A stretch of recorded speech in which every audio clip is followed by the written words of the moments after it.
We must congratulate the nation for attaining this milestone of 59 years as one united nation.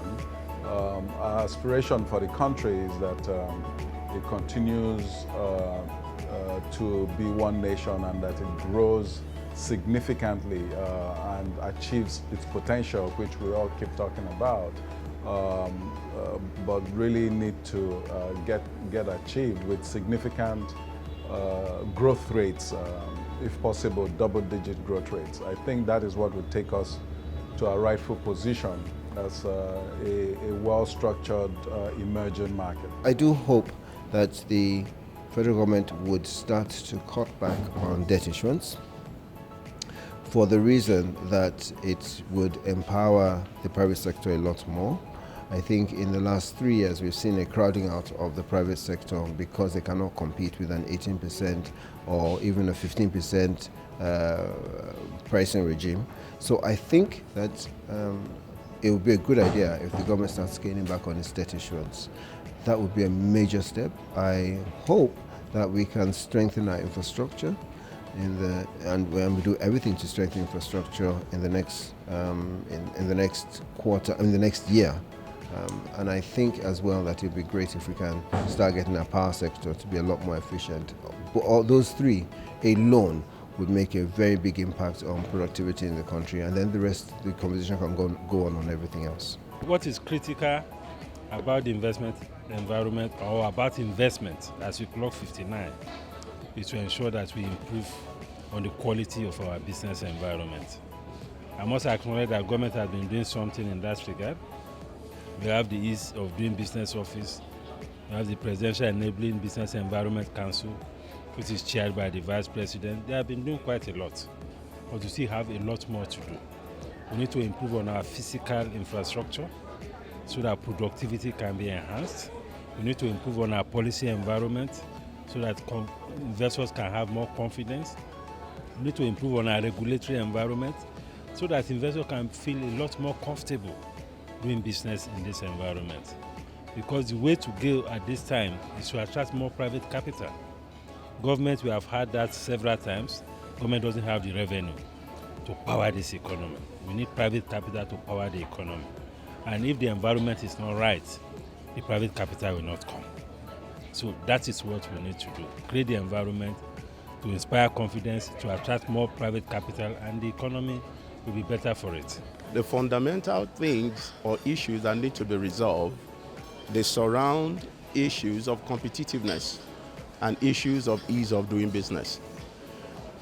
Government has started the process of improving the ease of doing business, but any process aimed at improving the ease of doing business that doesn't have the reduction in the cost of doing business as the end product will not yield maximum impact. So, in short form, government just need to enhance the competitiveness of the manufacturing sector. Number one, infrastructure. You take power. A situation where manufacturing concerns spend over 129 billion to pay for alternative energy.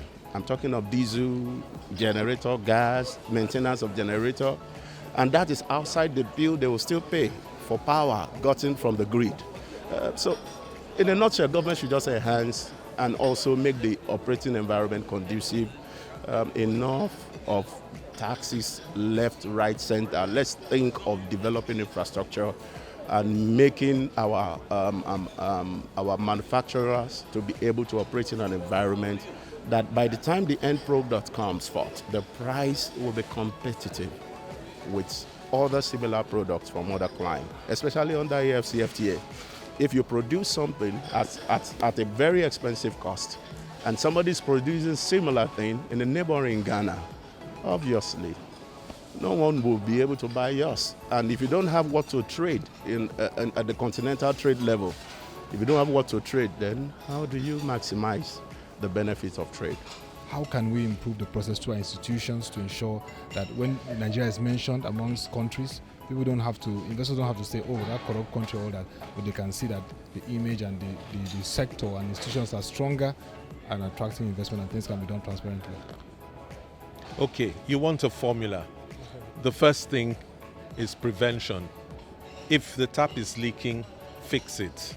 There's no use shouting that people are fetching from the tap illegally. You know it's leaking, so just fix it. So we will only know our government is serious about fighting corruption the day they start to fix all the taps that are leaking, number one. Number two, economic empowerment. It's a mix and lots of blurred lines between I'm hungry, that's why I stole the loaf of bread, and I stole the loaf of bread just because I was able to, because I had the access. We have all sorts of reasons, all sorts of things motivating people, but the biggest thing in Nigeria at the moment is that people feel trapped and they feel that the system is rigged against them, and that if I do not join them, I will be dead, my business will be dead, and I will not be able to survive. So except we debunk that narrative, people will not be able to move away from corruption as their modus operandi. Therefore, it is really important that government focuses on economic empowerment. People must be able to make ends meet. And after you've got those two in place, then you can come on very strong with your sanctions and enforcement, and it should make a difference at that point.